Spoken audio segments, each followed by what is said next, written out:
Every day means every day. My name is Brandon Burns, and in today's video, I want to talk to you about distractions because I think that the reality is for many of us, myself included, the reason that we are not where we want to be in life and business and our health and fitness journey, the reason that we're not where we want to be quite yet is not because we don't know the right things to do. I mean, we live in the information age. You can go to ChatGPT and get a full workout program, a full business plan, a full marketing strategy. Like ChatGPT can give you a lot of stuff, not to mention YouTube and all the experts that we have access to now, not to mention books. I mean, the information age is unbelievable. So it's not really because we have a lack of information. It's not that we don't know what to do.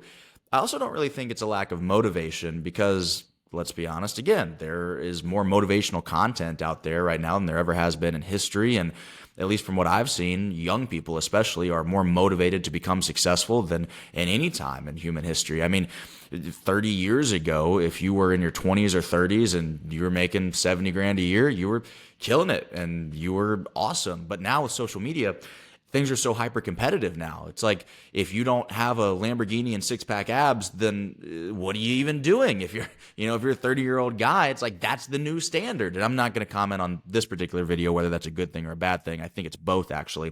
I think that over time the standard is supposed to increase and that's progress and that's a good thing.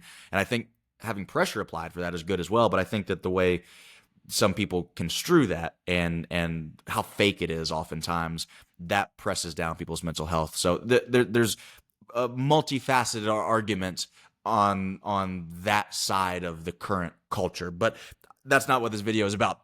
This video is about because that is seemingly the new standard and people are hyper motivated to succeed in all aspects of their life. If there's not a motivation problem, there's not an information problem, what's the problem? Why are people not able to get the results that they want? And I think that the answer is distraction.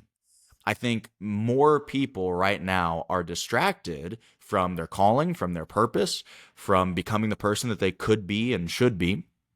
I think more people are distracted now than ever before. I mean, this little device right here is incredibly powerful and it can help us in a variety of ways and it can empower us in a variety of ways, but it can also diminish us. It can also distract us. And I think many people today are falling victim to being more distracted than ever before. And I want to give you a quick example, actually, about this very same device that I was just telling you about. This past Saturday, I was at an event in Atlanta. ET put on a big event out there, and it was phenomenal. I did a keynote as well. I'm going to post the footage of that at some point, too. Great event. I mean, I think we had well over 500 people in the room, at least for ET's portion where he was preaching. He did a sermon earlier in the day. We had our conference later on that day. And E.T. had a moment where he was praying, and I was doing something on my phone just before that. But of course, out of respect, I always, when he starts to pray, then obviously I fold my hands and bow my head and pray along with him. And I noticed that because my phone was in my hand, I didn't put it down and then fold my hands.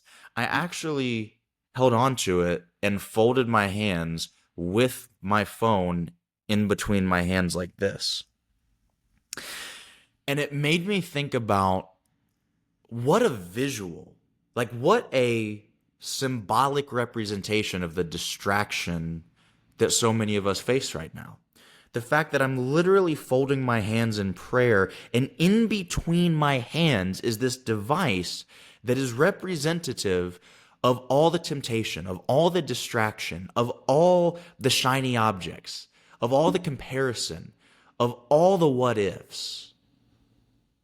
In between my hands, literally coming in between the connection that my hands are supposed to be making as I fold them in prayer.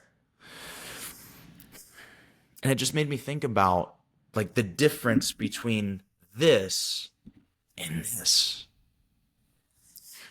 What would your life look like? How would your life look differently if you were this or this instead of this or this? How would your life look different? How would things change for you if you didn't add anything, you didn't increase anything, but you got rid of the things that detract and distract? What would your life look like if you were focused? What would your life look like if you went all in, if you eliminated the distractions, even just for a short time? I mean, even just for 14 days, 30 days. A lot of entrepreneurs these days, they talk about monk mode. You get rid of all the distractions, no drinking, no smoking, no girls, no this, no that. And you just lock in for a little bit. And I think it's very interesting how that has become something that's extra special. It's like a special season that you go through every once in a while when you need to be hyper productive. And it's like, that used to be the norm.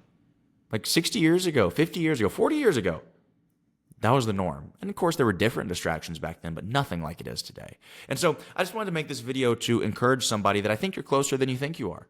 I really do. I think you're closer to the body and the health and the fitness that you want to have than you think you are. I think that you're closer to the business and the freedom that you want to have than you think you are. I think you're closer to the relationships and the love that you want to have than you think you are. I think you're just distracted, and I think you're not all in. I always tell people, whatever your dream is, whatever your vision is, it's not going to require you to be anything or anybody different. God gave you what you needed from day one. You already have what you need. So it doesn't require you being anything or anybody different, but it does require you being all of who you are, all of who you were called to be, all of who you were created to be.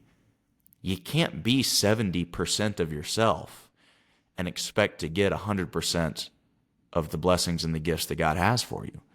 You can't be 60% yourself and 40% a copy of someone else and expect to get 100% of the results and the benefits of being you, uniquely you. You can't be 80% you and 20% distracted and being pulled away from, like, a lot of us, like, we behave in ways that aren't even like us because we're distracted. You look back on the decisions that you make and you're like, man, that didn't even make sense. That's not even like me. But you did it because of the influence that all these other distractions and these people and the social media and all these other things that they have on you. They've got such a hold on you that it changes who you are at a certain level. And that's dangerous. That's dangerous. That's dangerous because I'm okay failing and retaining who I am. I'm not okay with losing my essence of being. I'm not okay with the I am being messed with. That's scary. That is scary. And so watch out for those distractions. Eliminate them one by one. Get yourself some support. Get yourself some accountability. Join the Everyday Means Everyday app and community. Get yourself some help and remove those distractions. Hey, don't forget, check out everydaymeanseveryday.com. I love you. I appreciate you. I thank you for watching. If this helped you, if this resonated with you in any way, shape, or form, drop a comment. Be sure to subscribe. Most of you are not subscribed. That hurts my feelings. And also share this with a friend who needs it or who would get value and benefit from it. I appreciate you for watching. My name is Brandon Burns. Till next time, don't forget, every day means every day.